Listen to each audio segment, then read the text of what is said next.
I would like to call this meeting of the Las Vegas Arts Commission to order at 4 p.m. on March 16, 2017. I'm Chair Polly Weinstein. I'd like to ask the clerk if we are in compliance. We are in compliance. Great, thank you. Will you please take roll? Yes. Chair Weinstein. Present. Vice Chair Shevsik. Here. Second Chair Abelman. Present. Commissioner Alvarez. Here. Commissioner Curran. Here. Commissioner Carpel. Excused. Commissioner Michaels. Here. Commissioner Trimble. Excused. Commissioner Tupaz. Here. And Commissioner Zachman. Here. And you do have a quorum. Thank you. I'd like to ask the commissioners, when you're going to speak, please remember to identify yourself for the clerk's reporting.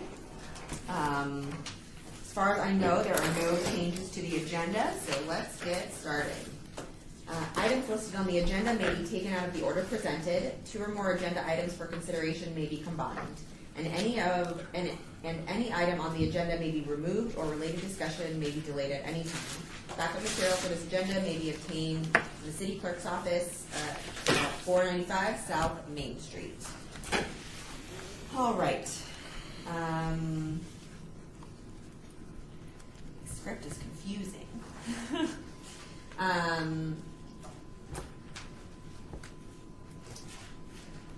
me what I'm supposed to do in this case. No, I'm just confused by my script a little bit. Are we approving minutes? Just go down the list. Public comment. All right, I can do item number 3. Yeah, in compliance and everything. Sorry, brain freeze. All right, item number 3. Public comment during this portion of the agenda must be limited to matters on the agenda for action. If you wish to be heard, give your name for the record. The amount of discussion, as well as the amount of time any single speaker is allowed, may be limited. And as far as I know, all of the public speakers here are for another agenda item. So we will move on to item number 4. For possible action to approve the final minutes by reference of the regular meeting of the Arts Commission meeting of February 16, 2017. Do I hear a motion to approve? Commissioner Zachman, move to approve. All in favor? Aye. Any opposed? Motion passes. Minutes approved. Item number 5.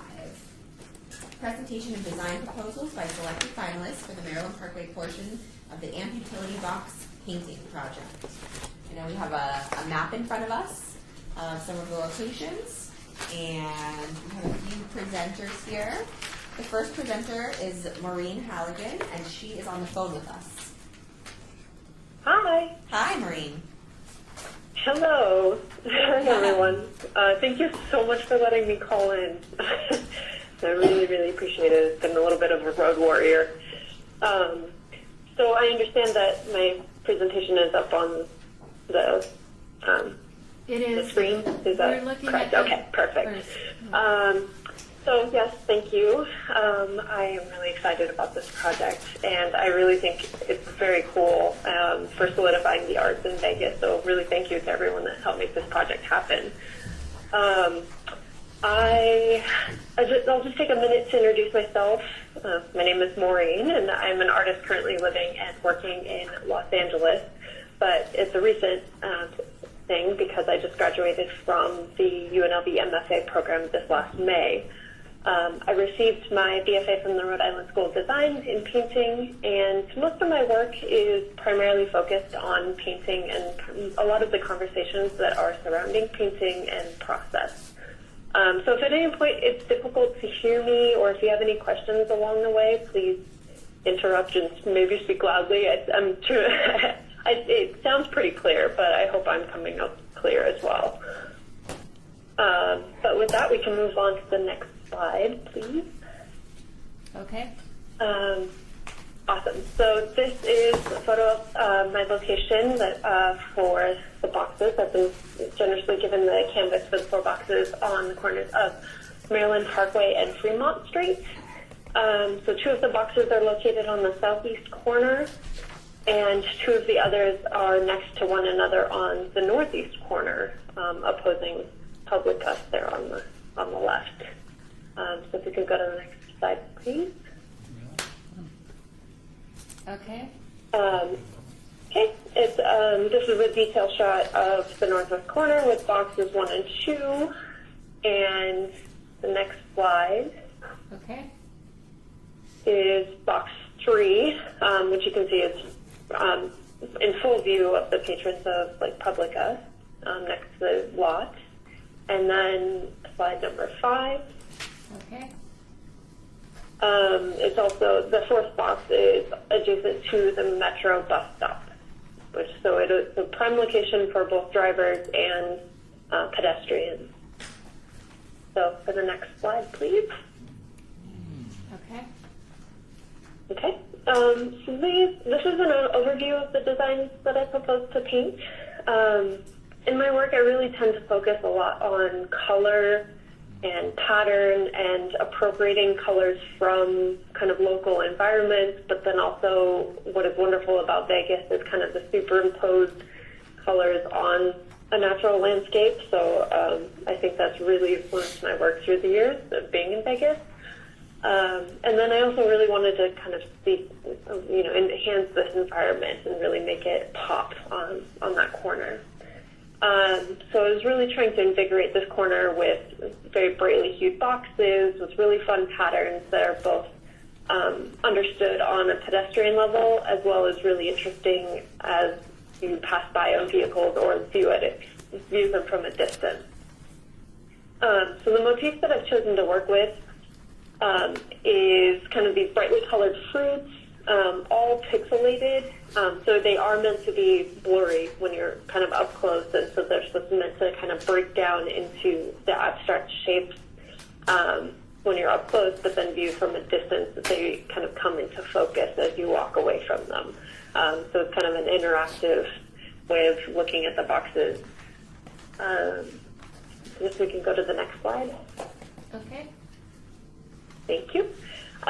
So one of the main reasons that I chose to work with this fruit as a motif is one, because of the color. I think it's really exciting and kind of healthy messaging, subliminal messaging for that area.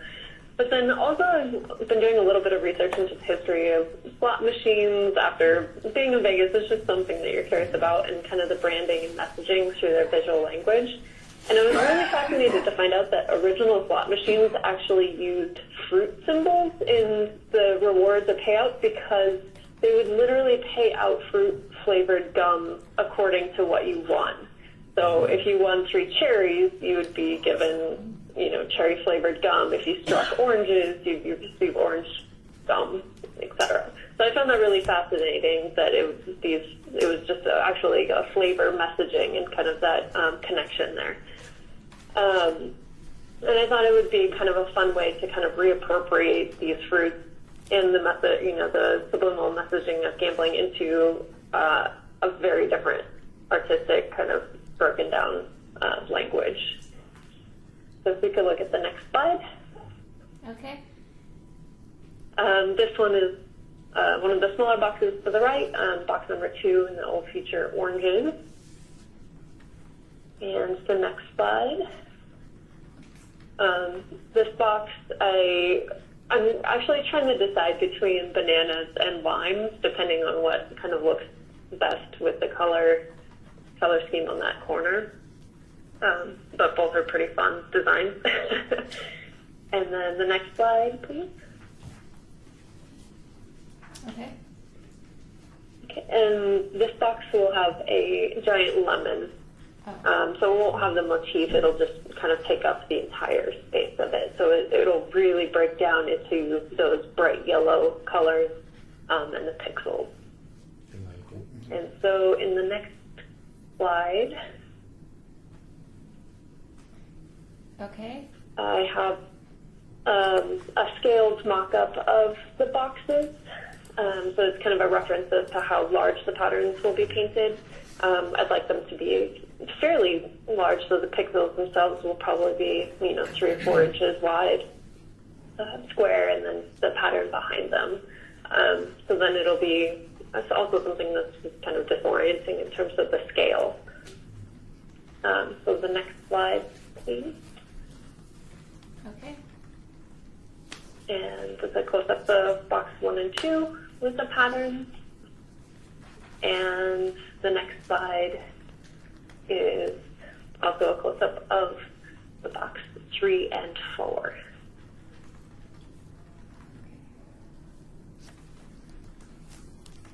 And when you come to the last slide, I have my email listed and my website if you want to check out my work there, or if you haven't already seen it. I also have work on view at the government rotunda, which is kind of why I'm not there this week, because I just installed this last weekend. But that will be on view through May 5th with an artist talk on May 5th from 6 to 8 p.m. So, are there any questions? Actually, this is Laura Aguirre Machado. Uh-huh. We're going to hold comments until after all of the presentations, so would you mind waiting on Oh, the okay. phone? Not at all. Okay, Yep. perfect. Thank you. Thank you so much. All right, great. Yeah. All right, next, let's move on to Mr. Thomas Bisetti.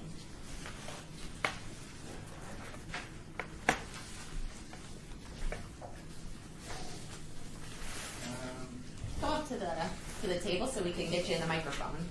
Okay. I apologize, I don't have a digital display. I'm really old school, so I actually did sketches. No worries. So I don't know if that's going to work or not. Sure, pass them around.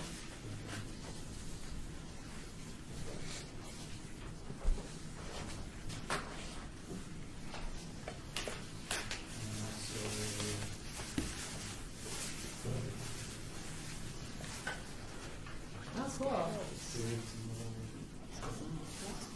Awesome.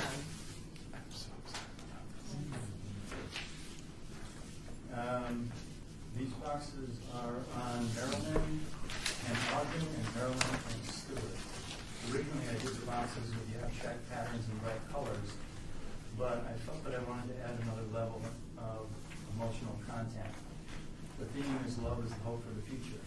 The UFOs, which is the smallest box, they represent the unknown future. The man with the baby, the young father with the baby, represents unconditional love and parenthood and nurturing. And the woman, this one, she's dreaming of the future, a better future. That's it.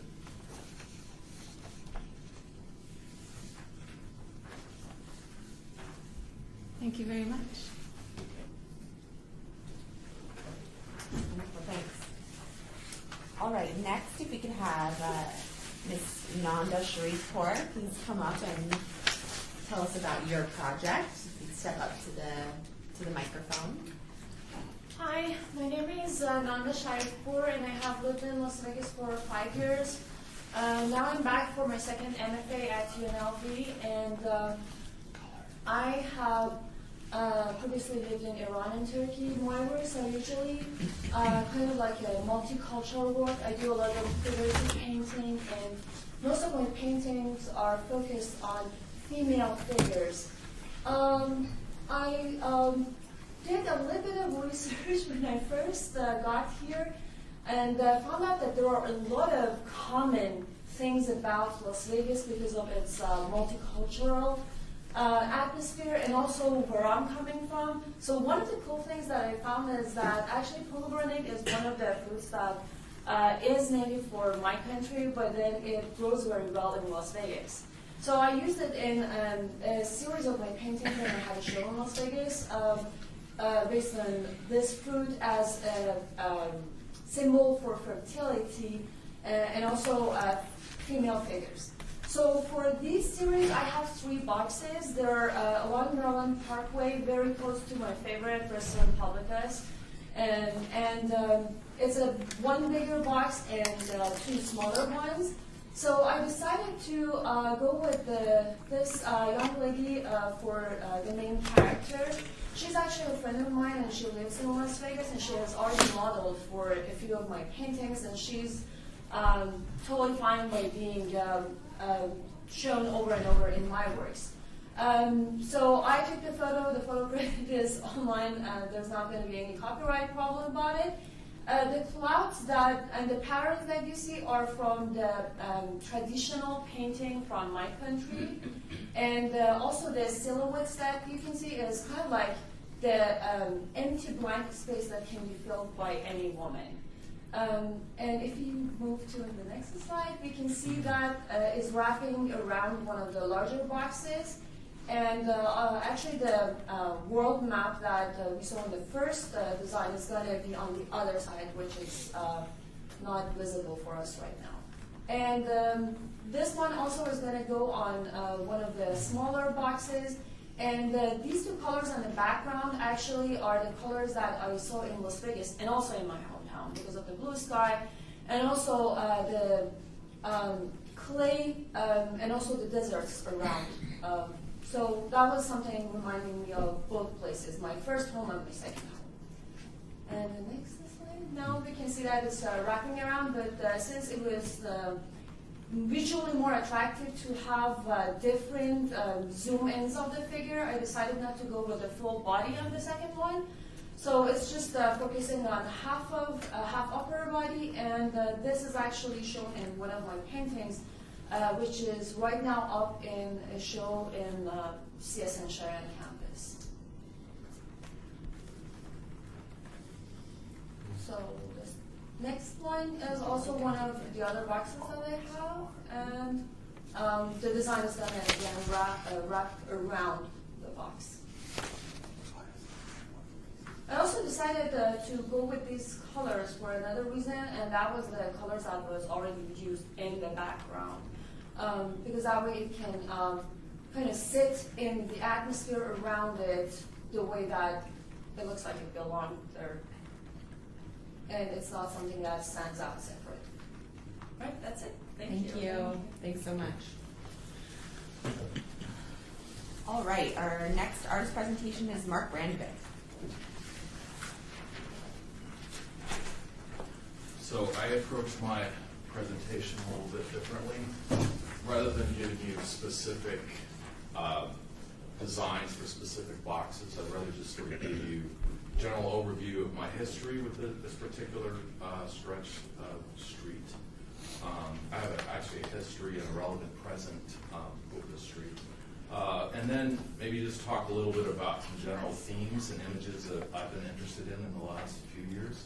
And any of you that know my work probably know some of those things that I've been doing. Shameless plug here. I'm in this show tonight, so come at 6 to 9. It's a bigger version of some of the stuff I'm dealing with. So this box here is, first of all, a little bit of relevant history. I do own a house maybe a quarter mile from this spot near the Huntridge, right behind the Huntridge Circle Park. You used to live there. So we're very familiar with the area, but I have a history going way back. My father was a jazz musician and came to town in the late 50s, early 60s. He was friends with Mo Mahoney, who owned the drum shop, which was right across the street from this. And I remember as a kid going in there, and they'd have little jam sessions in the back. And anyway, the smell of those old shops that was the type of thing that you never forget, right? And then right down the street was a children's book shoe store called the Children's Bootery, I believe. I might have that name wrong if anyone knows the history. But I think it was a Children's Bootery, but I remember going in there to get Hush Puppies, Buster Browns. And then up the street where the center currently sits used to be Standard Grant's Paint. I actually worked there in the art department when I was like 3. No, I was a little older than that. But anyway, it was right here. So I wanted to approach this thing with a little bit of my personal history, the history of the area, and then sort of continue some of the themes. So the working title of my piece is called After Image. So I'm interested in Gestalt, if you know anything about Gestalt, or the negative, the void, implication of the image as opposed to articulation. That's been something that's sort of a hard left for me. I used to make these really crisp, very image-specific paintings, but I've been kind of dealing with these things that are a bit more elusive and ephemeral. So this is obviously sort of a drum kit alluding to that image, but to me it could be anything. It could be a lunar lander. It could just be a collection of junk. It could be some sort of a framework, fencing. But if you move to the next image, what I'm most interested potentially in is this sort of shadow event happening which I think, as shadows often do, and especially in this light in the southwest, where you have a hard drop shadow that, it goes from really sharp and really strong to something that sort of decays and sort of dissolves in the edges. I'm thinking about approaching the imagery in this sense. I'm showing you a few different possible approaches, but all of them sort of share that theme of elusiveness and maybe void or negative space or like burned-in imagery. You think about like those nuclear tests that happen. The end result, once the objects were completely obliterated, you have that burned-in image, around. Like when the houses had burned-in images in the desert and things of that nature. It was actually quite interesting. So, not to be too apocalyptic about it, it's not really meant to do that. It's meant to evoke some sort of potential memory or a ghost, but I think it's still relevant today. So I think the next slide might be another type of image like this. So I don't know which box this might land on, or if it's going to look exactly like this, but it'll have this general kind of feel. So this is a Buster Brown shoe. This is just shot in my studio. I just cut out little maquettes and make shadow puppets and do this kind of thing. But this could be a potential kind of feel for it if you keep going. So imagine combining some of this. I'll use some sort of like Vegas-specific urban flora, like palm trees and shadows, which will create like a figure ground vignette. If you see as we move forward, you kind of see some of these things. Like this is a possible approach where there's a removal of the thing, and there could be more images that sort of bury in there. One thing of note, I live by here, so I walk by or drive by almost every day. And they get tagged, they get cleaned, they get tagged, they get cleaned. I'm anticipating they're going to get tagged even when my artwork's up. I mean, it's just the real, just realistically how you're going to deal with the situation. Are we putting Yes, we are. anti-graffiti code? But still, it'll some tags will live there temporarily anyway. So I'm imagining imagery that might sort of embrace or not be so violated with the addition of a tag. It's hard to anticipate what that could be, but it's something I'm certainly aware of. So just sort of, these are just kind of like sketch ideas, rather than give you like this side A is going to be this, side B is going to be this. It's not really the way I work. What I'll do is I'll mock up a lot of big. I actually did a project in Laughlin with and with Maureen. Hi, Maureen, if you're still there. Where I just I'll take an image like this, a large image that's generally scaled to the piece, and I'll just work with it and see what ends up happening. And there's a certain kind of puzzle that happens, almost like a reference to archaeology, sort of like digging up bones and kind of creating an image. I don't know if you probably don't have the images I showed from the ZAP project, but it's sort of similar to this in that you have an image and you have like a drop shot or an after image. If you continue one more, this is kind of that's sort of a hokey clip art allusion to the paint store, but it wouldn't be that. But there could be a potential. But I really like the idea. If you're familiar with Standard Brands paint, they used a paintbrush and like a rainbow spectrum, which is quite nice that it's the center now. So the whole thing about paint and color, it's all sort of an interesting, sort of serendipitous, evolution. So this is something that could happen there. This is one of the boxes that could be nearby. This is just folded paper, but it could be.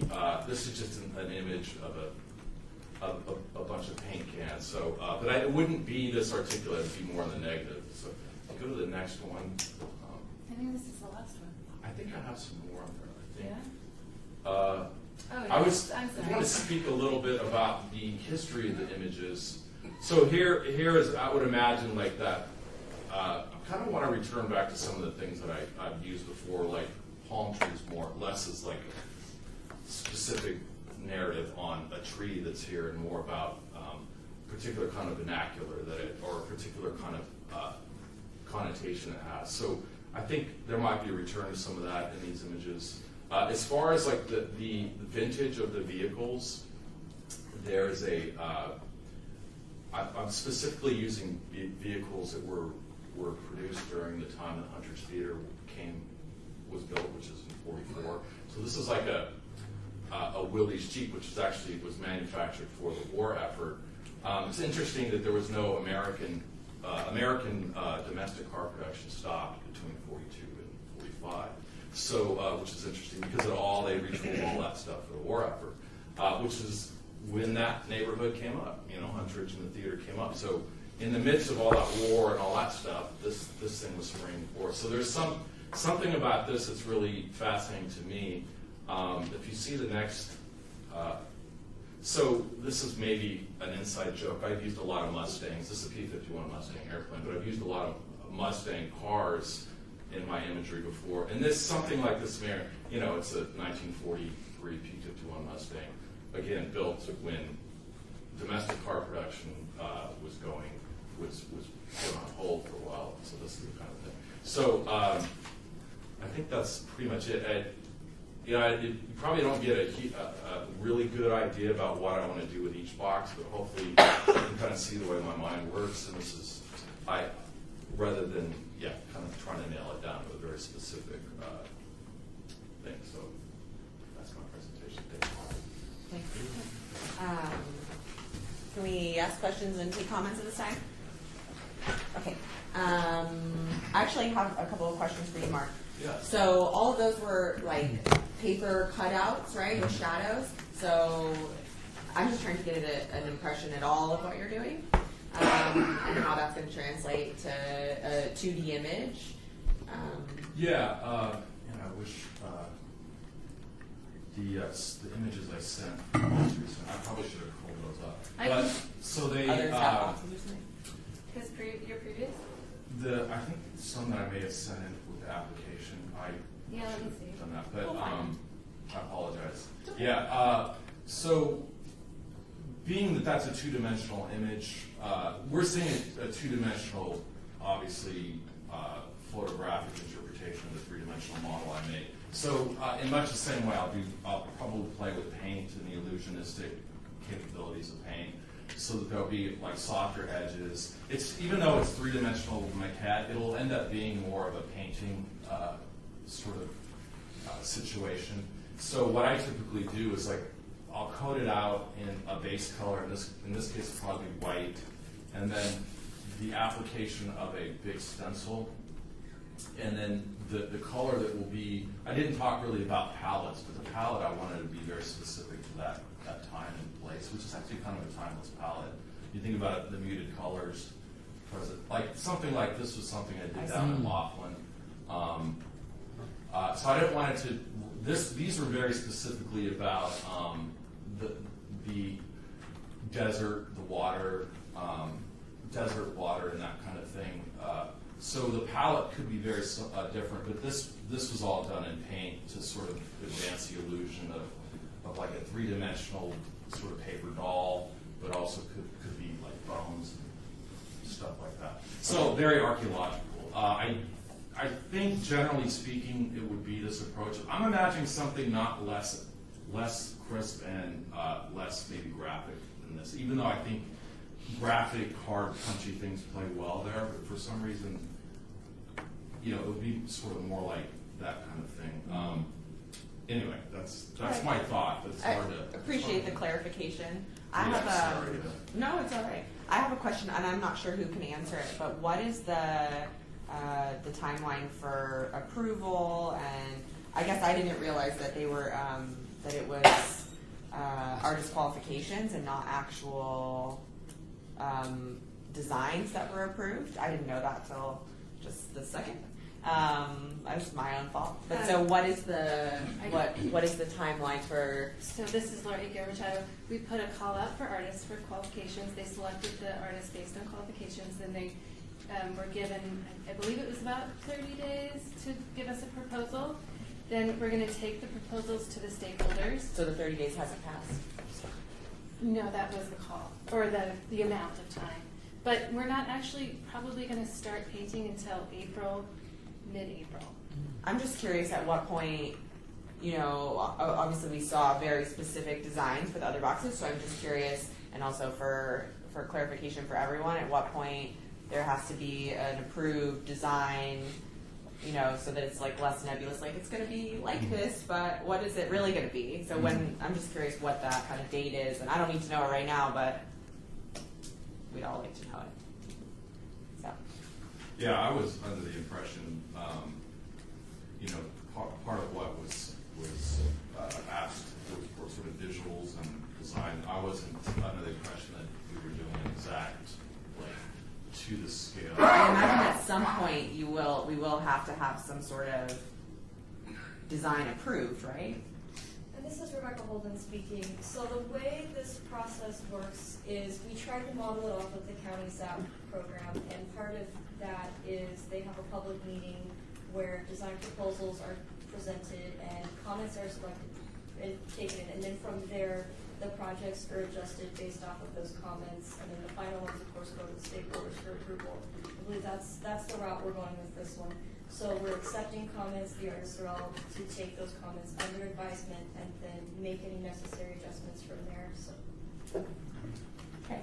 Well, just keep us updated when, you know, it gets, I'd like to see what it's gonna look like. I'm just curious what it's gonna look like. So does anybody else have questions or comments for any of the artists who presented? This is Commissioner Alvarez. First of all the artists, all of you guys have done a remarkable job. I like the choice of color palette. Goodness knows we need more color, and I know all of your artwork. Mark, I've seen your work for years and years. I've admired your work. I like what you did in Laughlin. You know, I just think this project is the beginning of a very rich future AMP project for the city. I'm glad that these 4 artists were chosen. I'm excited it's happening just a few blocks from my home. So congratulations to all of you, and thank you. And one more comment. Commissioner Engelmann, I really want to echo what you just said because I really feel like all of you artists really are going to impact that area greatly, and that's what we want to do with the significance of color, freshness, everything.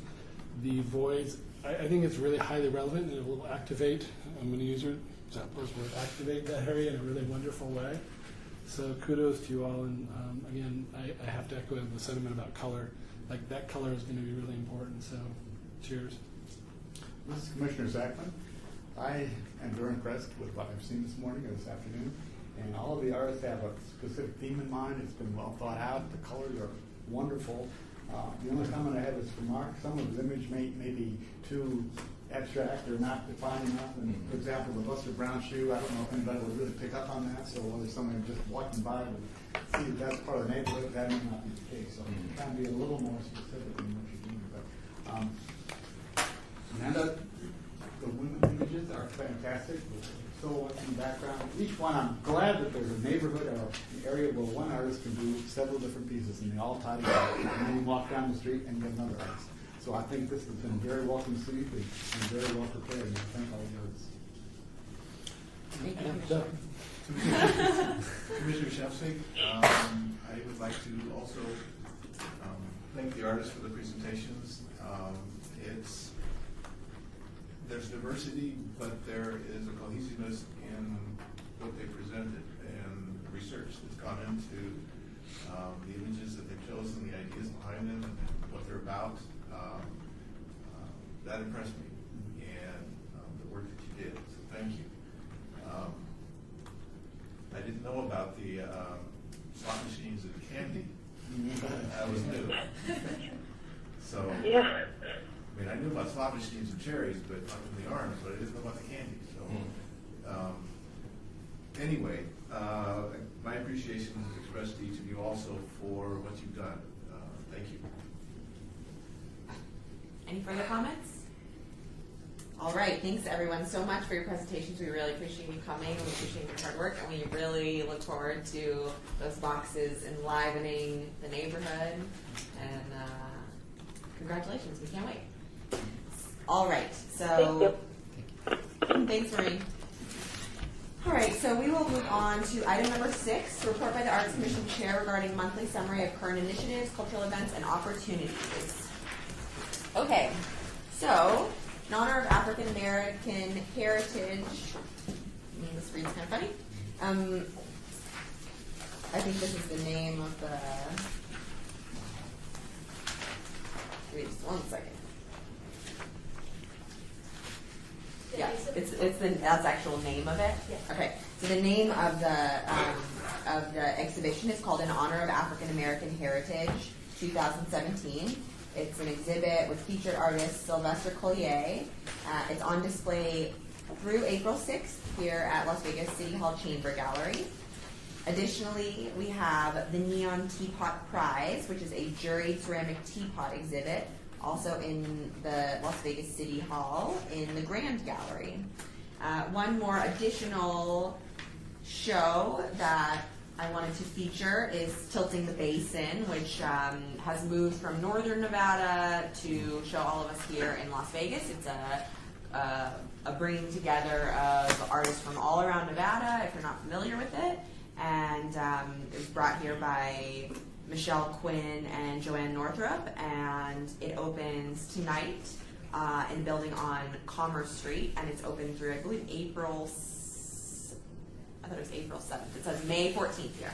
So everybody go down and check that out afterwards. That's where I'll be going.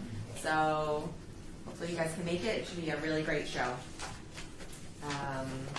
Does anyone else have any other cultural initiatives or shows that they want to bring to our attention? Mr.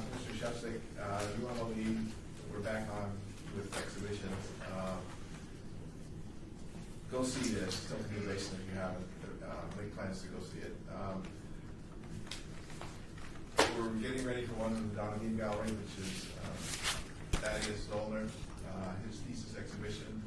He's really transformed the space. If you have a chance to come see that one, I'd encourage you. The reception will be a week from tomorrow, but it'll be open for viewing Monday.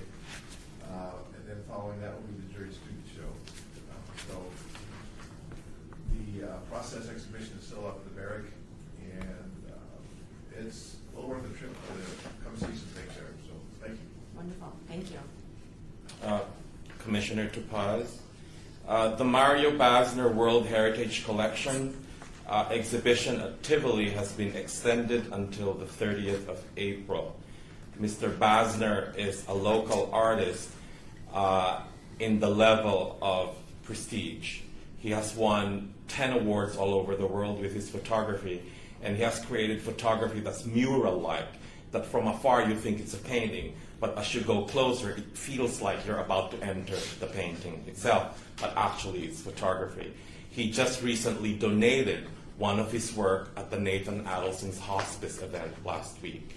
And so I think it's about time that we support this level of artists. You know, the artists that we have locally has gone to the level of sophistication, and I could say that they could be masters in the future. There's another one coming up, Jim Stanford, which I think everybody knows Jim. He's going to be preparing for an exhibition, hopefully at the end of the year, of all his past works from the 70s to the present. And it's amazing to see all these artists who are going up to the next level of serious art, you know, appreciated all over the world. And I hope that we have more artists coming to that particular level. Thank you very much, Commissioner Tupaz. Anyone else have anything? All right, then we will move on to item number 7, report by the Office of Cultural Affairs staff regarding monthly summary of current projects. This is Laura A. Garachado. Have you all had a chance to look at the staff report? It is not. Any questions? Commissioner Alvarez, I was hoping that in the future you could actually talk about your initiatives, especially when you have an audience. Just to recap, you don't have to read everything, but just I just didn't even look at the emails over the last week. I've been kind of crazy, so I apologize. Some bullet points would be good. I think I would appreciate, Commissioner Weinstein, I'd appreciate that too. Just, you know, there's staff report is long, we understand that, but just like some bullet points and some highlights would be great. We'd love that. Okay. So we just talked about the AMP project, and it's anticipated to start early April, mid-April. The artistic bike racks, the evaluation panel met. They selected the artists. They're notifying the artists, and they're giving them 30 days to come back with engineered drawings. So we're still waiting on that 30 days.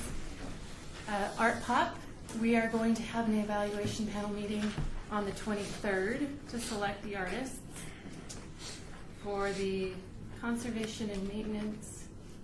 Yeah, there's a whole laundry list of projects ongoing, so no movement yet on the paintbrush gateway. Wait, sorry, can we go? I thought we were still on art pop. Sorry, Commissioner Weinstein. Did we put someone from here on that panel? Oh, you? Okay, good. All right, moving on. Thanks. Rebecca Holden, so the paintbrush gateway maintenance project is ongoing. No movement yet though on the big repair we're still looking for. We've got repair work underway scheduled for the next couple of weeks for the Rafael Rivera sculpture over at the Rafael Rivera Community Center. The presidential portrait collection is in the process of being updated, so Southwest Gas is coordinating the portrait painting portion, and then we are taking care of the frames to have those replicated. We have the Pioneer Trail banners have all been reprinted, and we're just scheduling to have those rehung along the Pioneer Trail. Jesse Smigel continues to address graffiti issues on the Snowball in Vegas sculpture as needed. I know there was some graffiti recently, and he went out there today to take care of it, and a Good Samaritan has gone ahead and removed that. So if you do hear of any graffiti, absolutely let us know. We want to avoid Good Samaritans doing that because there's a pretty complex kind of chemical balance going on with those protected coatings. So that's about all we've got on that list, other than just regularly observing and assessing the collection as needed. I did have a quick question. This is Commissioner Abelman. It had to do with radial symmetry. I'm really excited about that project, and I wasn't sure if there was a timeline yet about, because it was contingent right on the couplet being completed. Is that correct? We're actually, this is Laura Ingercha. He has completed the first milestone. The second milestone that we're still in the process of getting to is working with an engineer to stamp the drawings. That drawings goes to Public Works. They approve the drawings, and then he gets the funding to additionally buy materials. So that's where we are right now. They anticipate installation and completion will be March 2018. Thank you. Is that everything? I have also a quick question regarding graffiti, and I don't know if it's the appropriate time to mention it. Your name for the record. Oh, I'm sorry, Commissioner Alvarez. So I don't know if you heard, but one of the big murals in the Arts District was hit recently, and they just caught the guys. So FYI. So I'm assuming it might be the same people that have been tagging our poor little cat. I don't know, Rebecca Holden, for the record, we submit every time the photos come in of any graffiti on any of the artwork, we submit it to Metro for them to, because they have a whole graffiti abatement unit, and they kind of keep track of those. And a lot of times, yeah, they can identify who the gang is. I think we had the 13th Street gang from LA did something. So yeah, they're usually able to keep a catalog of those and keep an eye on who did it, which is nice. Great. Interestingly enough, just to add, a lot of these gangs or taggers, they like to use Instagram. Right, that's how they found them. They put their tag on Instagram. Smart, really super smart. Thank you. Sorry, Stacy Michaels, I have a question about an item that was on the staff report. So there was an update about the status of the funding for the Scotch 80s monument sign, I think we're calling it. Yeah, sorry, not to be the dead horse here.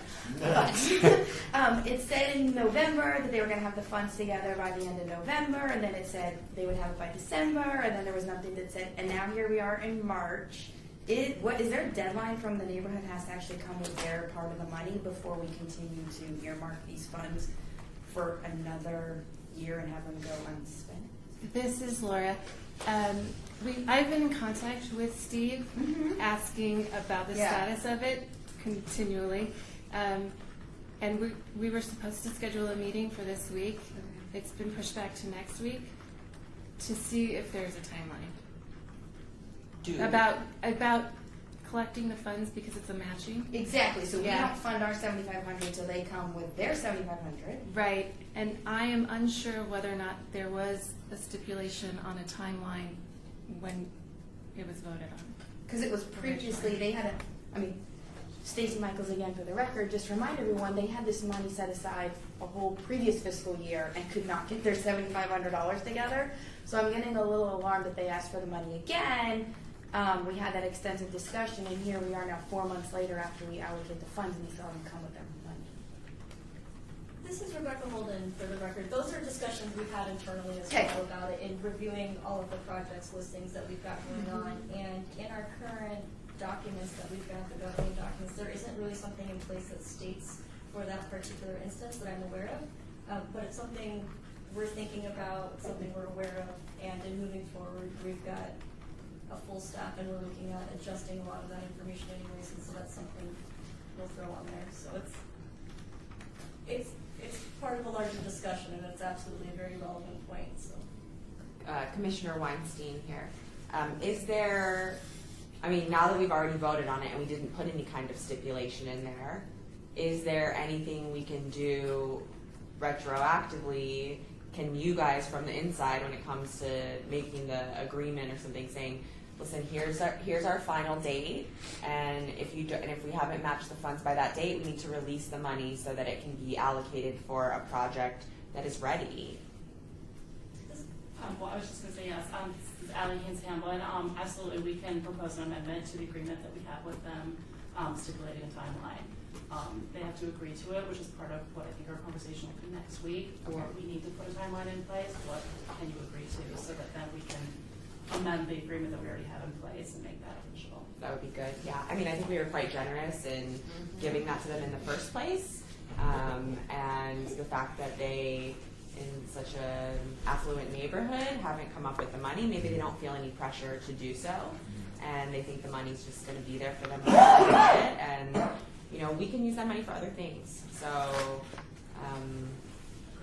yeah, I would be interested. And it's money that rolls over.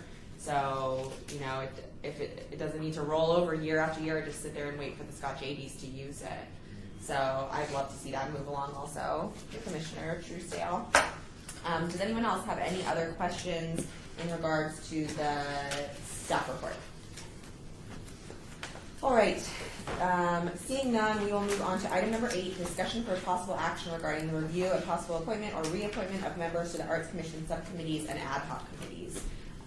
This was something that I asked to be brought up on the agenda, mainly because I noticed that there's at least one committee where I'm the only member, and as far as I know, correct me if I'm wrong, city attorneys, I am not actually voting. I cannot actually vote. You can't. I can't. Okay. I swear we were in a meeting once, and I was told I was not allowed to vote. Let me ask you, I'd be curious of the commission, the term ex officio, did that conjure up something in your mind? Like except the time when somebody told me that I couldn't vote because I was ex officio. For a lot of people, they think that means, and pardon if I start coughing, but they think it means you're just serving in an advisory capacity. That's not what it means. It means that by virtue of your position here as the chair, you automatically serve as a member of the committee, and you have all the full rights of any other. Okay, maybe there was a misunderstanding at a meeting. Even so, I still would like to. What is a quorum on any one of those? Can it be one person? Well, it's the majority of the body. So if the body is one person is the quorum. Okay. That's pretty powerful. I don't know. Maybe I don't want to give up my sole power on the PR and marketing committee. Well, can I get some input from anyone else as to whether you feel that we should? I mean, I guess I've just misunderstood twice in a row now. But does anyone else have any thoughts about adding people to the 2 smaller committees? So this is Commissioner Michaels, not to beat another dead horse. Is there any movement around the dates and the times of when these committees have to meet? They don't have to meet, right? Because historically I was told we have to meet in this room an hour before these meetings if we want to have meetings of any of these committees, which is why I have yet to volunteer. Because I cannot come here at 2:30 in the afternoon. Commissioner as much as I would love to. Commissioner Weinstein, I mean, I don't think that any of these committees ever have to meet. There's no requirement as far as... No, but if they wanted to. It's right, and then it's at 3:30. It presents a problem to the city clerk that why she usually scheduled it before this meeting. because their staff is overtasked as it is. And so if you're starting to meet different days or whatever, it might present a problem to the city clerk, but you can always sit down and discuss it with her. And this is Rebecca Holden. If you have any preferred dates or time, and I mean, you can all reach out to us and email me, Laura, Ali, anything like that, and we can work on arranging that. Certainly, if you want to be more involved and it's just the timing conflict, then I think we can try and work with the clerks on that. Well, do I hear any nominations or volunteers who would like to join any of these committees? Now that I know I have all the power on the one, I won't make any nominations. So this is Commissioner Alvarez. So that brings me to a question regarding the PR committee. And one of the things that I always kind of struggled with the committee was I used to be the chairperson of that committee, and then I left the committee, and then I discussed about coming back to the committee last meeting. Is it a committee, or is it really the liaison between the Arts Commission and the Public Affairs Department of the city? The PO, Yeah. Public Information, or PIO. I don't know.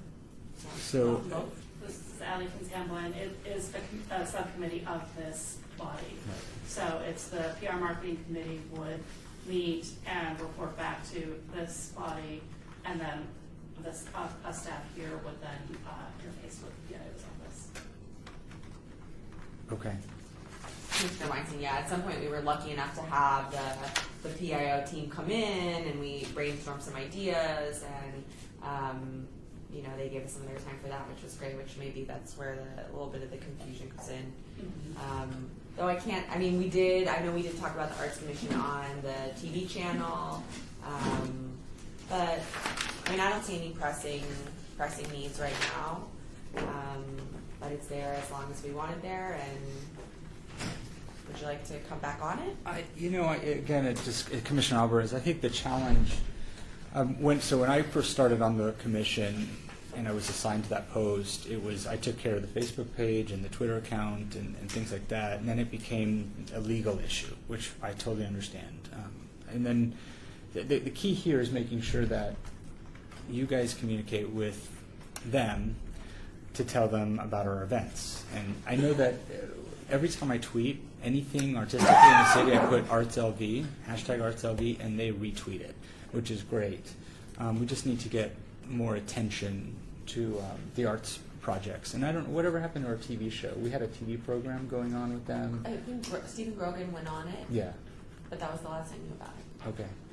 It would be a really good idea if they could do features like that. I mean, have the TV show. Sounds like you're interested in being on the committee again. Oh. With all your great ideas. It really does. I'll just #ArtsLV. Yes. All right. Well, I'd like to nominate Paco to come back on the PR marketing. I'm calling you guys. Can I get what do I have to do? A second? All right. And I don't know, can we just vote you on? I think you have to say you want to. Yes. Yes? All right. All in favor? Aye. Any opposed? Great. We're adding Paco. We're adding Paco to the PR marketing committee, which is really all I wanted out of this agenda item. All right. Does anyone else have anything else regarding these committees? All right. Seeing none, let's move on. Number 9, report by the Office of Cultural Affairs staff regarding potential mural sites located on city properties. This is Rebecca Holden speaking. At the last meeting when we started to talk about the mini projects, I mentioned that our parking folks had contacted us with regards to the Neon Office parking garage and the possibility of collaborating on a project there. And that opened up a larger discussion about if there were any other available sites within the city. So we did send out an inquiry and send out an offering to all of the departments to send us any ideas, suggestions, locations they've got. So far, we've gotten a couple of nibbles, but no solid suggestions yet. So it's still the only standing one is the partnership with the Neon Office parking garage. Great. Can I ask, if something does come up, will you be able to put it on the agenda as an item? Absolutely. Great. Can I ask a quick question? Please. Commissioner Alvarez, can you find out if the parking garages the one behind the Four Queens and the one across the street from the downtown Grand still belong to the city. It would be on Ogden and 3rd, and then the other one 3rd and Carson. Those were built by the city in 1966.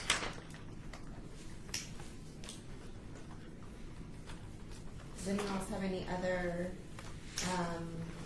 questions or comments regarding mural sites located on city property? All right. Seeing none then, hopefully maybe we'll hear something next month or the month after. That would be awesome. Seeing none, we will move on to item number 11, discussion for possible action regarding proposed mini projects. Sorry, you skipped number 10. Oh, sorry. Item number 10, report by Office of Cultural Affairs staff regarding the roles of the Arts Commissioners, purview of the board, and what projects are permitted to be funded through Percent for the Arts and General Fund. This is Rebecca Holden speaking. I am distributing now a memo that the City Attorney's Office so graciously worked with us to draft, referencing this. But I'm just going to speak to it, so you don't have to read through it right now. I'm not going to require any popcorn or anything. So, just as kind of a preface, this memorandum is not intended to be an exhaustive analysis of these questions that were posed. But it is just kind of a targeted summary of these materials that we've all got. And as we move through one-on-one, I've printed out everyone the same packet of materials as well. So this is just kind of an analysis of these materials summarized in a monthly document. It's really succinct. So to get to the first question, so you are an arts commissioner, the powers and duties as an arts commissioner. Something that has become apparent to us, which is wonderful, when we have these one-on-one meetings with you folks, is the real passion you all have for the arts in all of its many forms, and we really appreciate that passion, because that passion that you have as such loud voices in the community, really, you're in such a wonderful position to share that passion and share that loud voice with others. And so your role as part of the Arts Commission on this advisory board is really the voice of the community. So an advisory board is a select group of independent people that provide non-binding strategic advice to its superior body. So something like the Arts Commission, so you advise us, those advisements in turn advise the city and the city council. An advisory board draws on the skills and the knowledge and the relationships of the relevant industry, arts and cultures that you all come from in your backgrounds to provide a really practical guidance to the supervisory body. So because of advisory boards are not legal entities, they tend to be a little less formal and more robust in nature, but still leveraging the wisdom and experience. I know it seems really formal in here a lot of times, but it could be more formal, so don't worry.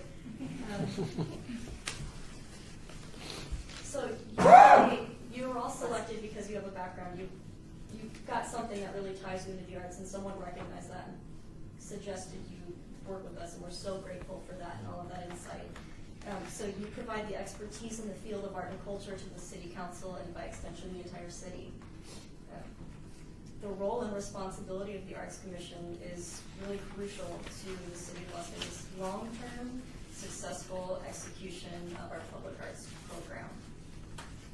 And you encourage the highest possible standards in the development and presentation of artistic programs throughout the city. So when we talk about this, a lot of what being an arts commissioner comes down to is you are the voice of the community, you are advocates in the community. If you have a question about a project, because you're sharing information about it with folks in the community, and you want to make sure you got all your facts right, reach out to us. We're happy to answer any questions. So, are there any questions as far as the role of an arts commissioner in the community before we get to your role in terms of the funding and everything goes? I'm not really sure how this is. I'll just throw it out there and throw it back out. So one of the things that I think is really important, I'm in Ward 6. I was assigned, that's my ward. I think it's really important that downtown is really developed so people see the value of what public art can do for a community. As a commissioner of Ward 6, is it appropriate or inappropriate in my role to advocate for another ward, I guess is my question. This is Mr. Rebecca Holden speaking. You've kind of got dual citizenship because you're a stakeholder in both areas. You're a resident in one and a business owner in the other. And I think you're very capable of advocating for both parts because they're two very different environments. And advocating for the kind of artwork you would see in the arts district in the downtown areas, you probably advocate for something a little bit differently in the ward where you live, if that makes sense. Well, and this is Ellie Haynes Hamlin. I would also say that, looking at the language specific in the ordinance, really all of the commissioners are responsible for representing the entire city. So while you are appointed by a specific ward, your interest crosses all of those lines. Because that actually came up last meeting with Paco and saying, hey, there's no art in these two wards. It's like we need to consider it. Yeah. So I think those are valid. So thank you for those answers. This is Commissioner Alvarez. That was and still continues to be my big concern because I represent Ward 3, which has the bulk of downtown and a lot of the artwork.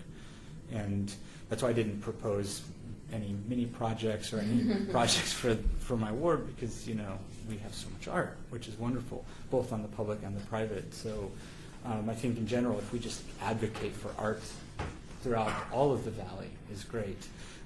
The other day I was just driving down randomly over by the Luxor and I ran into Chris O'Rourke's sculpture just randomly sitting right there on the corner and I was like, I know who that artist is. So yeah, we should. It's a citywide thing, whether you're Henderson, North Las Vegas, or Clark County. So.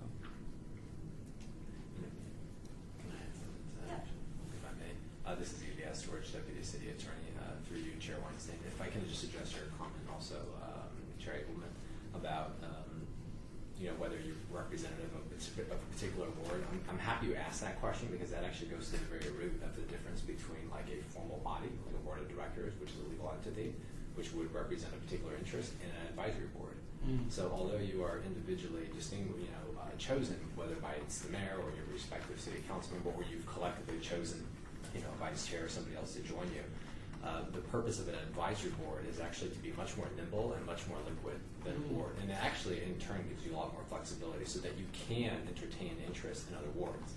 So an advisory board, although each of you are inherently independent, an advisory boards, in my experience and generally what they teach you, is that they're much more, there's a lot more back and forth exchange of ideas. There's no really desire to want to fit in because you're each independent. At the end of the day, your vision is the exact same, which is the enhancement of the arts and cultural community. And what's also interesting about that is an advisory board, you're not only being an advisor to the community through the arts, but you also have the unique relationship with your respective city council member, which no other person in the community has.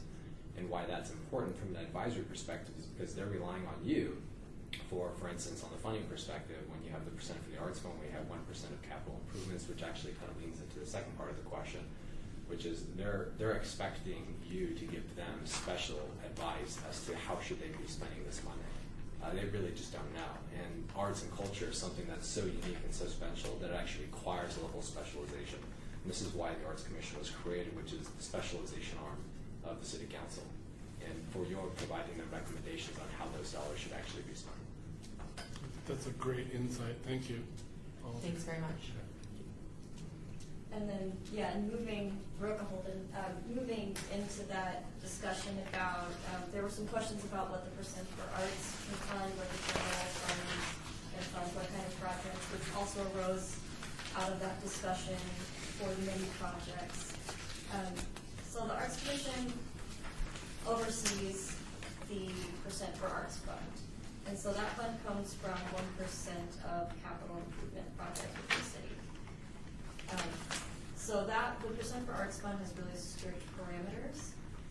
And it's designed to provide funds for works of art that are created in connection with capital improvement projects. Works of art that are expressly defined to mean 2 or 3 dimensional art that may be integrated into the structure of a public work project, building, landscape, other fixture element. 2 or 3 dimensional art of any material or media, enhancements to public work projects, buildings, landscapes, or any standardized fixtures or elements that are designed by an artist, and new genres like video, electronic, and digital art as they evolve. That is an interesting sentence. New genres.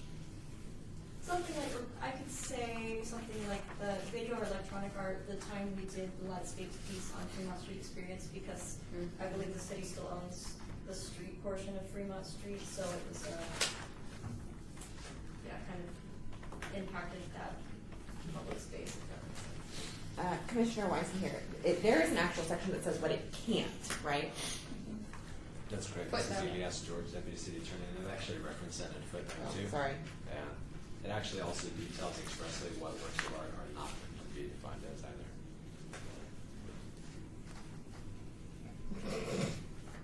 How did that sign pass?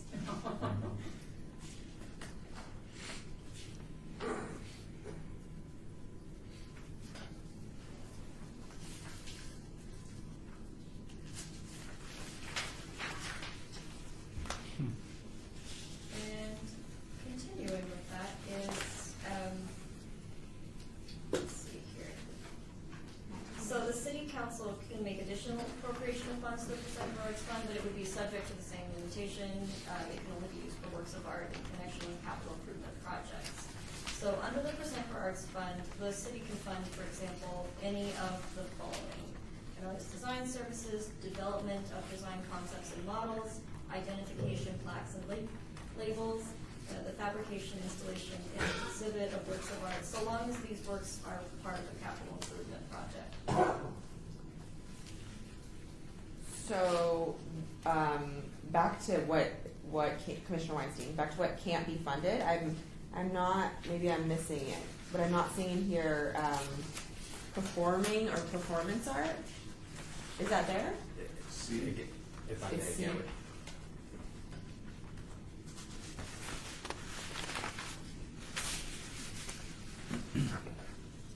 So if I may, this is EBS George again, Deputy City Attorney. Which is interesting though is for the Percent for the Arts Fund, there's actually 2 limitations on this particular fund. And to better understand these limitations, it's important to think how the fund gets its funding, which is 1% of capital improvements. So there's 2 requirements, both the type and its use. The type is a work of art, which isn't exhaustively defined in the code, and nor is it exhaustively undefined in the code. These are just a variety of examples that they provide so that when somebody reads works of art, there's some idea as to what that may mean. The second requirement is also the use, meaning it has to be in conjunction with capital improvements, and the code is also defined capital improvements, which is documented in footnote 3. So typically those works of art usually are fixed in a tangible medium, and the intent of those works of art is not intended to be inherently short-term. So for instance, although, by way of example, the work on these boxes, are they going to be infinite? No.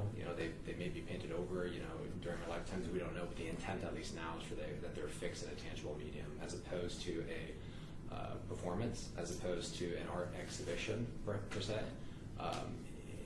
And why that's important is because you think of a work of art, but it also must have the requirement that it be in conjunction with a capital improvement. And that capital improvement is actually defined quite liberally. So, but it's defined not only in terms of the construction of a building or a piece of art, but it just needs to be fixed in some sort of tangible medium. And so long as we can justify, we're enhancing the area of Las Vegas, the municipal limits, then that's something that, this commission would have to be able to decide upon. So there's some flexibility in there, but there's also not, because it's tied to its funding source. So those funding sources, it's both the type of work of arts as well as the capital improvements. Commissioner Abelman, that's why mural works as opposed to the performance art. Even though the mural seems somewhat kind of almost they change, right? Or an exhibition. Can't fund an exhibition because it's temporary. That makes sense. Thank you. And this is Rebecca Holden too. We've had a lot of discussion about that as well. And if you do have projects or proposals or people you think may really work well with the program, but you're not 100%, please do send it our way as well, and we can have kind of a vetting process we can go through and really evaluate and see if it's something we can work with, because we're not. Well, right. We want to make sure we're staying within the guidelines, but also art. It's hard to really define art really clearly, but. Well, and to add on to that, this is Sally Hinshamble, and our goal is the same as yours. We want to make art happen in this community. We want to see more artwork in the community. So, as Rebecca said, bring projects, bring ideas forward so we can vet, see what we can do to make it happen. If we can, it's a shame, but we want to work hard to do as much as we can. Makes sense. Okay, great, thanks. Will you keep going, Rebecca? Yes, so when we get to, let's see here, we've already kind of discussed what we can and can't fund. So when we get to the discussion, because we have two different funds we've been working with right now, which is the Percent for Arts Fund and also the General Fund. The best way we can put that is the Arts Commission is, in terms of where it stands right now, the Arts Commission oversees the Percent for Arts Fund. So the general fund money that we use for projects such as our education and our workshop project, those actually, so that's general fund money that the department, that we get for our units. So the department gets money, comes down to all the different units, we get those programming funds for us. And as it stands right now, the Arts Commission doesn't necessarily have say over those funds, but we've brought them forward and kind of partnered with the Arts Commission to allocate those funds in certain ways with education, with workshops. I think the Art Pop. Art Pop was part of general fund. So, Ed, if that clarifies anything. So when we had, Commissioner Weinstein, when we had questions in the past about nonprofit, it wasn't so much that we can't do anything with a nonprofit, it's that it can't be an exhibition. Like, we could help put a statue in their public, sculpture in their public space, am I right? But we couldn't fund an exhibition that they were putting together. Is that correct? Not so many. City Attorney's Office. Yeah, the sculpture would fall into the definition of a work of art, and if you put it in a public space, a park, or a right of way, you would be able to fund it publicly through the percent of the arts. So was it, there was But business? an art exhibition, there is not. Not. It's not. Mm-hmm. No matter whose it is, you couldn't fund it. Probably. Okay. Commissioner Tupas, I have a question. So this rules is just based on the 1% fund that we get from them, right? But what if we have our own funds? Does that apply the same way to, I mean, in the event that the last time we discussed that, you know, the commissioners can request the city council to change that in order for the arts commissioners to raise funds, right? Or, so if we have our own funds, how does that work? This is Laura. I believe that one of the future agenda items, we're going to talk about the financial augmentation, budget augmentation. On this okay. So, This is Rebecca Holden, though. I would say the Arts Commission was originally formed with the idea that it would oversee strictly the Percent for Arts Fund money coming in and how to allocate that money. So when you talk about bringing in more money and pointing it in other directions other than that Percent for Art Fund and with those capital improvement projects, then that does change the dynamic of what the Arts Commission was established for. And that's something that in meeting with all of you, it's apparent you're all so passionate about the arts in the community in many different ways and forms. And I don't know that the Arts Commission is the best vessel for all of these arts initiatives because the Arts Commission was designed to specifically pertain to these funds. But it's not to say that we couldn't partner with other groups that were really excited about bringing about enhancing the arts in the community. You're all very connected, but that's just not what the Arts Commission was ever designed for. It's just unfortunately it's not an arts consortium for all of Southern Nevada. Commissioner Weinstein, is there some kind of additional body that advises on art or any sort of, I mean, it's you guys, right? Office of Cultural Affairs, right? So.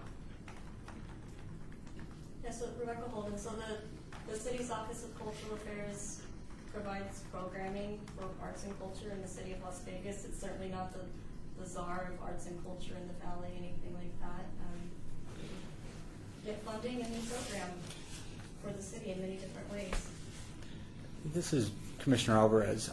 When I first came on the board years ago, I made it pretty clear to the previous administration. I said, don't hide behind it. Be in front of it. Be the leader of the arts in this community. We're the oldest arts commission here. We, when we look at cities of our size across the United States, and particularly in the West, I mean, we have an Office of Cultural Affairs that doesn't give grants. We are way behind the 8 ball in comparison to a city like West Hollywood, which has 33,000 people, and their budget's bigger than ours. And they're very progressive in the way they fund the arts. We should not cower behind that. And I would encourage you not to be that way. And this community, it's time for Las Vegas's art muscle to be flexed and us to be the leaders. And so, yes, we're all leaders, but we want to make sure that we have that the Arts Commission, the Office of Cultural Affairs, and the City of Las Vegas are leaders in the arts. I mean, because you see what North Las Vegas is attempting to do. They're following our model. The county's doing the same thing. The City of Henderson is doing it. Boulder City's doing it. But at the end of the day, the buck stops with us because we are those leaders. And now that we have a new director, I mean, we really are looking at you, looking from a national and even international scope to really kind of spearhead the changes that need to happen so that we can take Las Vegas into the future. I mean, one of our core values is embrace and drive change, and I think we have a really great opportunity to change things. And I guess one of my big questions, and leading to Commissioner Tupaz, following Tupaz's question, was can we donate to the Arts Commission as individual commissioners and donate to the 1% of the fund or fund art receptions and things like that? Are we permitted to do that? And where does that money fall into? So, Allie Hanson-Hamblin for the record, to address your last question. Oh, I don't know, actually. Yes, If he leaves, does Allie count? Sorry. Meeting over. Sorry. That yes, absolutely. Commissioners and any private citizen and any private organization can absolutely contribute to Percent for the Arts or the Municipal Arts Fund in its whole. That's totally fine. We're not allowed as city employees to solicit those funds. We can't ask you. And we can't ask either. Not directly. We've been we can't ask right. either. So, but yes, I mean, if donations are offered, we are allowed to accept them. We're just not allowed to solicit them. Going back to your earlier point about the city of Las Vegas kind of stepping up and being at the forefront of the arts movement here, I mean, I wholeheartedly agree. That was a big part of why I was brought here, and definitely over the course of the next year, something that we're starting to work on is reviving the cultural arts plan for the city of Las Vegas. Also specifically reviving the public art plan, which I know is something that is referenced in the ordinance that is reviewed by this body every year, and hasn't been reviewed by this body in a couple of years, probably because it hasn't been updated in a couple of years. So that's something that we're starting to work on the staff side to dust that off and build it back out and bring it to you guys for feedback and build that plan so that we can have that 3, 5, 10-year plan down the road of the ideas of where we want to be, where we can be in the next 3 years, where we want to be 5 and 10 years from now as an arts commission, as an arts city. And then in my experience, I found that when you have those ideas and you start moving in that direction programming-wise, the money follows. The toughest part is to ask for the money first and say, we promise we'll get you this. It's more, let's show them the plan, and this is where we want to be. This is the funding we're going to need to get there. And that's really, from a fundraising perspective for this body, that's really the primary direction as far as working with the city is ratifying that plan with this body and sending it to the city council for them to review and ratify with recommendations embedded in that plan for funding appropriations that align with those goals. And again, it's recommendations. I'd love to say we can just make it so, but we will make it so eventually. But you're requesting it and being told yes. Thank you. Does that help? Thank you. Yes. Commissioner Tupaz, what is the influence and the power of the Cultural Affairs Office? Because I know the Arts Commission just goes under that. But what are the things you guys can do? Well, Well, this is Allie Haynes Hamlin. In what context? Like in the overall context. I mean, it's not just the fundraising or donations or running the office per se, but I just want to know, because with us Arts Commission, sometimes commissioners, we go out of our way, even if, because of, I think it's the artists in us, we go out of the perimeters of what we can do or what we can't do, because I think you can't limit artists. The moment the ideas come, they just pop out, But with regards to the cultural affairs, what are your do's and don'ts? Wow. This is Allie Haynes Hamlin. I'm going to try to answer your question. I think in this time right now, the Office of Cultural Affairs is in a huge state of transition. So I think that those influences and powers are shifting right now.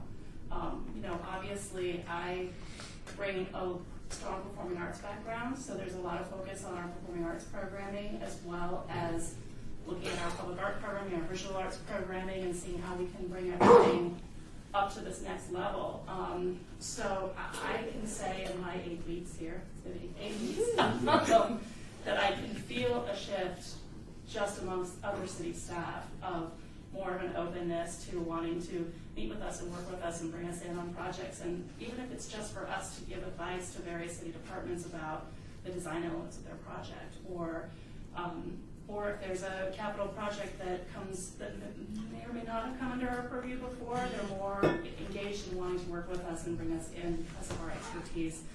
And because we have you guys as advisors as well, that we can help leverage that community support for big projects. So it's very new. I'm very new, but I feel, and I hope that I'm not wrong, but I can feel that landscape shifting in a positive way. And, as far as power and influence, that remains to be seen. I'll let you know in a year. That's fine. Does that help? Thank you. I'd like to add just one thing. This is UVS George, Deputy City Attorney. So our Public Works Department, who's headed by Jorge, who's a fantastic gentleman, they do a variety of projects all throughout the city of Las Vegas. And he's also very dedicated to the arts. And he's not involved. He's in a completely separate division, just the Arts Commission. It's not an advisory board. He's actually head of Public Works. And every time, they actually will require developers from time to time to have a percentage of their projects be devoted to the arts. He's a public works gentleman. He's not an artist, so that's why they go to the arts department here at the city, and then the arts division of the city is actually the one gearing that art project with these public work projects.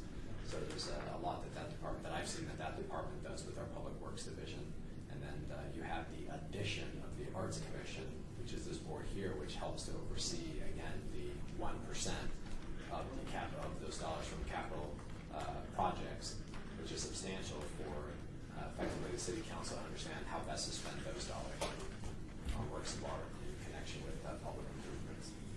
And again, that's all filtered out through the Cultural Affairs Office, so they effectively are the hub between Arts Commission as well as Public Works, as well as private donation dollars, as well as state grants, local grants, federal grants, statewide grants, all for either specified or non-specified purposes, and those all fall through the Cultural Affairs Office. Well, thank you. Well, the reason I asked that question is because I think, all of us in this particular, office should know everybody's role and what the other office can do and what the other, we don't know anything about this guy. Commissioner, right? Well, the public works Jorge. Guy. I was like, I want to do, this is Commissioner Inman, jump on the importance of Jorge in his position, because he has been a big advocate for the arts here, and we're really lucky as a community to have Jorge Cervantes, really helping us out, because otherwise our budget would be smaller. So I think that's an important head tip to him, and I think he needs to hear it from us so that he knows that we appreciate him and his. Commissioner, yes, I was going to, sorry, really quick, Commissioner Michaels, just a second. I remember he's the one that brought us the money for the bike racks and the benches and all these other projects that we had oversight over, but was really outside of the money we're traditionally allocated. Right. Commissioner Tupaz, I was wondering if you had had a chance to meet with Yeah. you have? Okay. I have. Just based on your questions, I was curious if you met with them already. Well, I'm so basic, I mean. Come I wouldn't on. say that.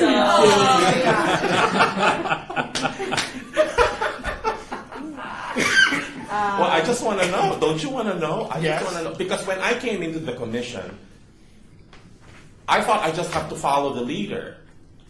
That's my impression. I thought we were just there to say I.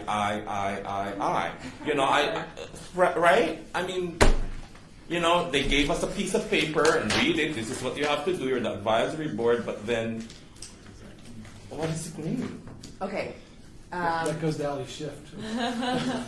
So just based on time right now, unless anyone has any more pressing questions, I'd like for us to just look at this at home, and if we have questions, just direct them to Allie, Rebecca, Laura. It's getting a little bit late, so if that's all right with everyone, I'd like to move on.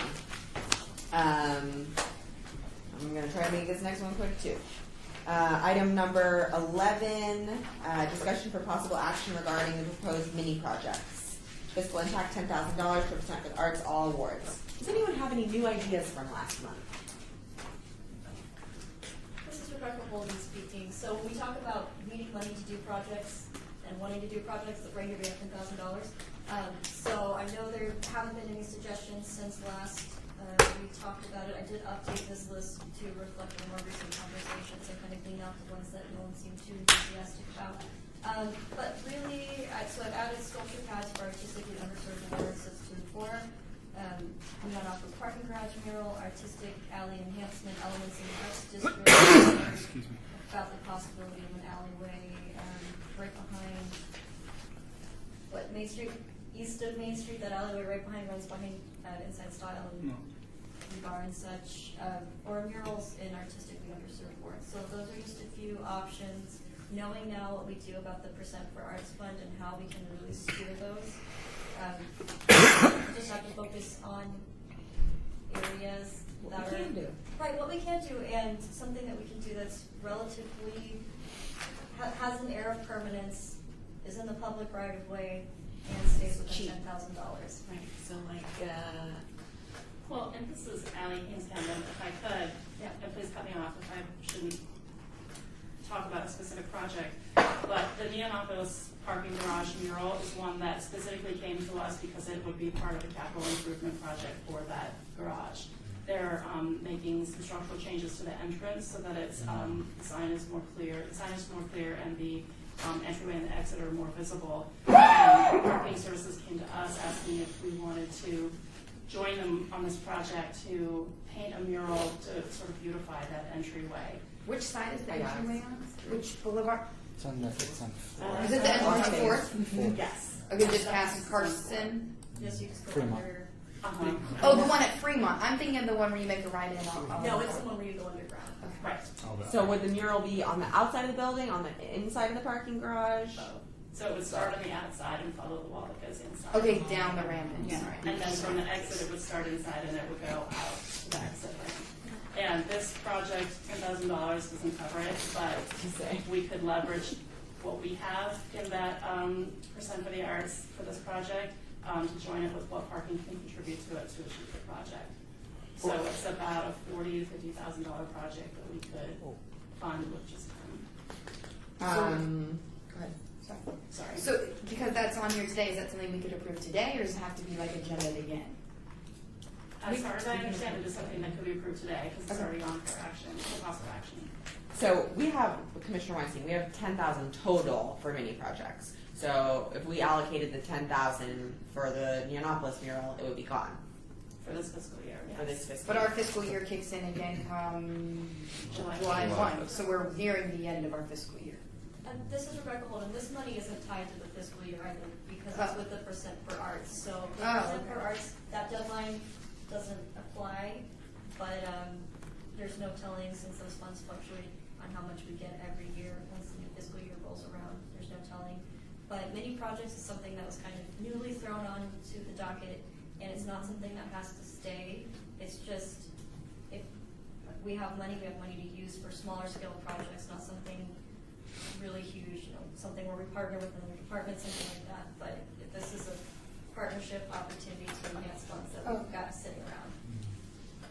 So then, sorry, Commissioner Michaels, I would like to recommend that we add the Broken Windows Project. I think that's what we called it, back onto the list of many projects to have in the hopper when opportunities present themselves, because it's relatively easy. I know what Broken Windows is, but what's the project? We funded it 3 years ago, maybe. This is Rebecca Holden. Paco, you remember, right?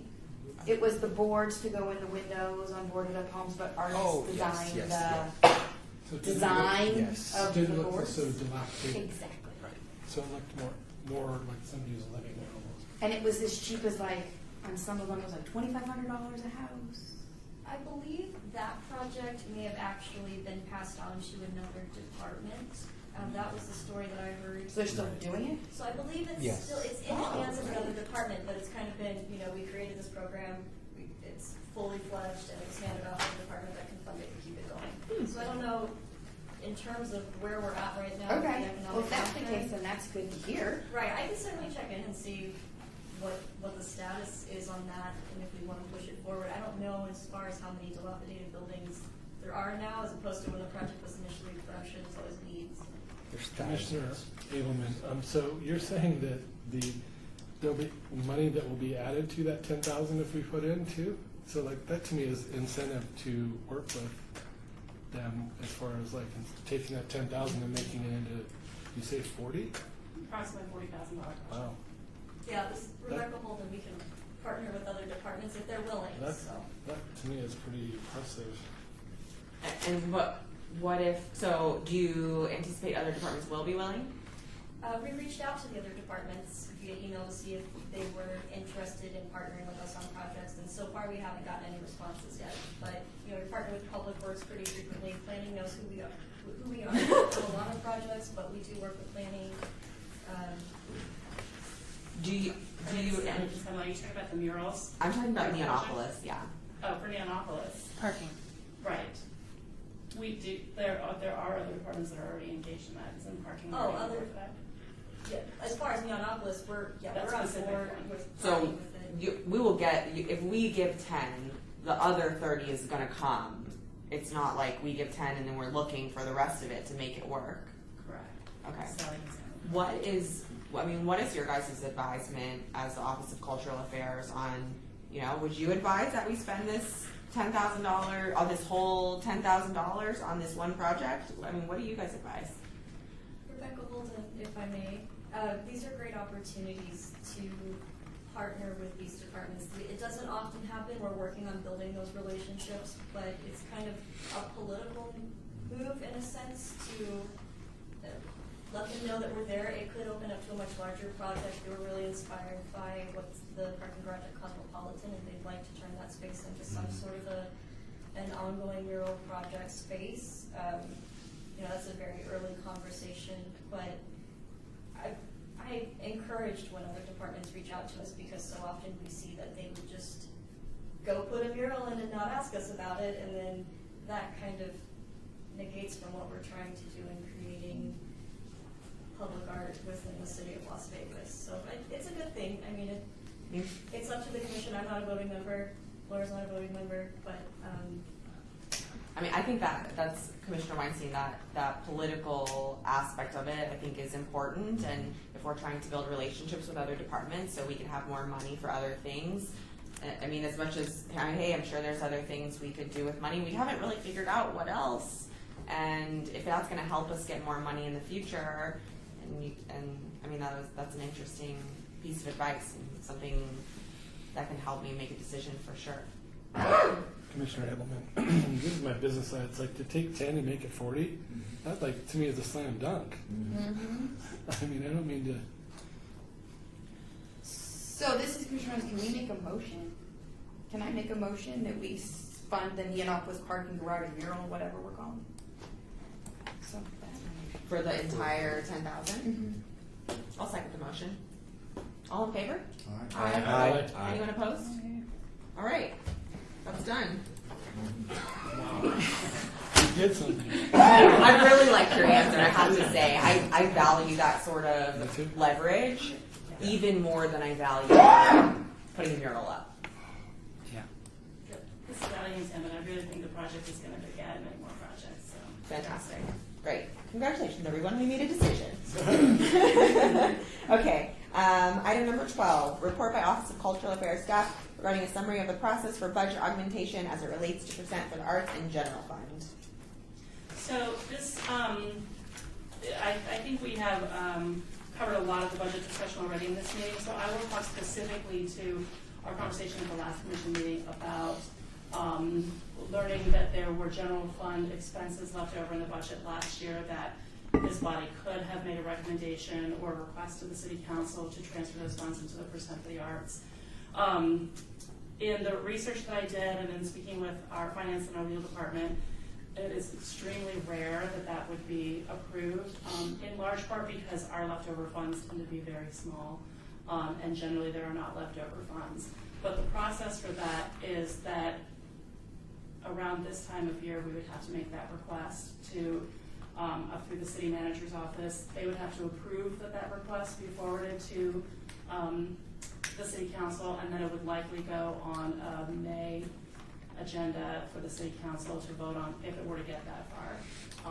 It's likely that the city manager's office would make a determination one way or the other before it gets that far, simply because when you're getting to the end of the budget year, you're watching that final number and trying to decide if you need bank savings or even if there are going to be any savings. I can make the commitment for this body going forward that at least once a quarter I can bring a report for the percent for the arts fund and where that stands financially, and then also speak to where our general fund is.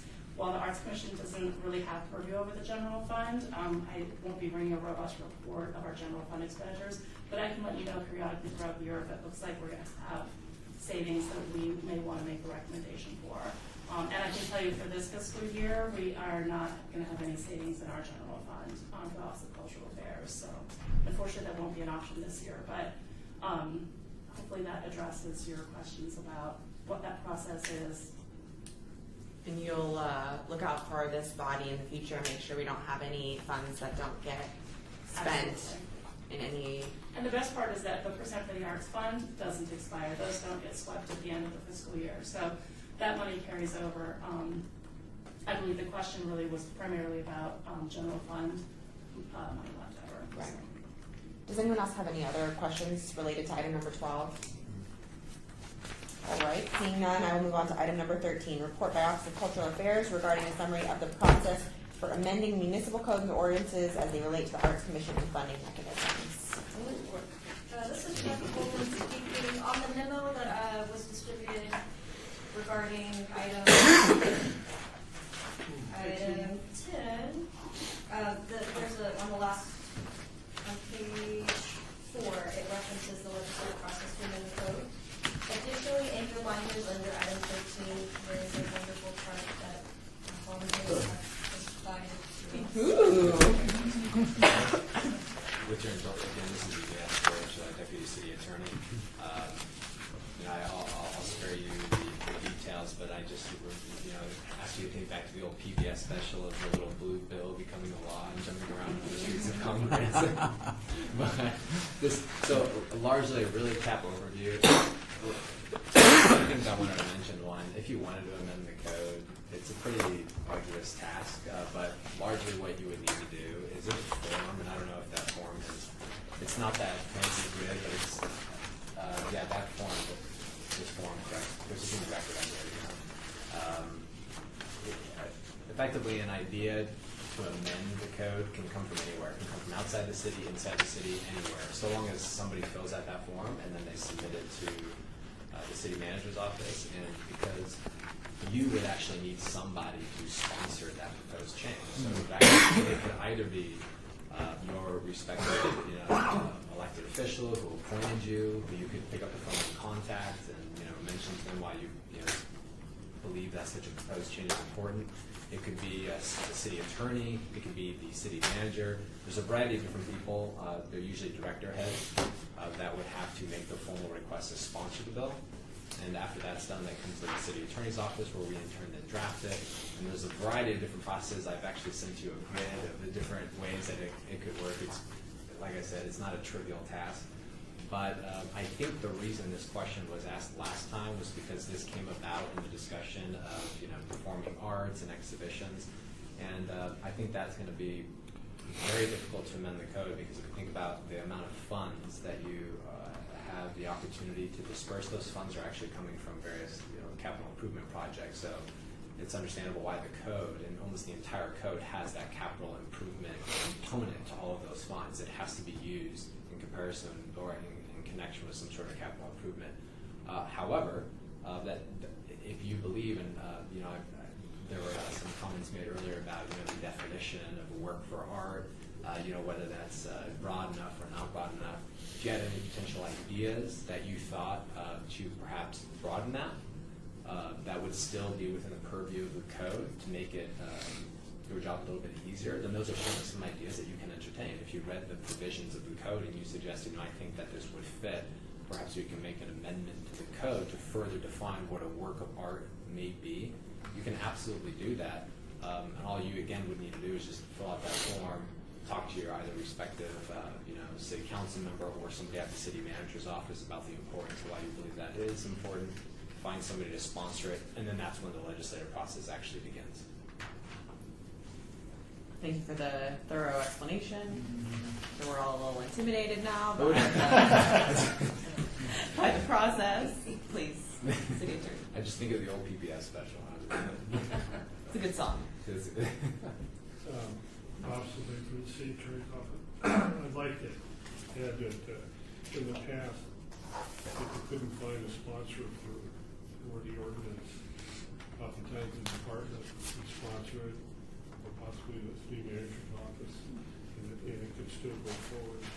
But recently that's changing, I understand, and the process would be that if you don't find a city councilman to sponsor your bill, then the city manager's office would be the make determination whether they would sponsor it or not. If they don't want to sponsor it, they won't go for it. Great, thank you for that information. But I want to apologize for coughing on. And I want to especially apologize to the transcriber. All right, do we have any further questions on item number 13? Questions or comments? All right, seeing none, I will move on to item 14. Discussion regarding topics for future agenda items by the board. Comments made during this portion of the agenda by individual members shall refer solely to proposals for future agenda items, and any discussion shall be limited to whether or not such proposed items are within the purview of the board, and or whether such proposed items shall be placed on a future agenda. No discussion regarding the substance of any such proposed topic shall occur, and no action shall be taken. Does anyone have any proposed topics for future agenda? All right. Well, don't forget, if you think of something, to make sure to let the Office of Cultural Affairs know within the next 2 weeks so they can get that on the agenda.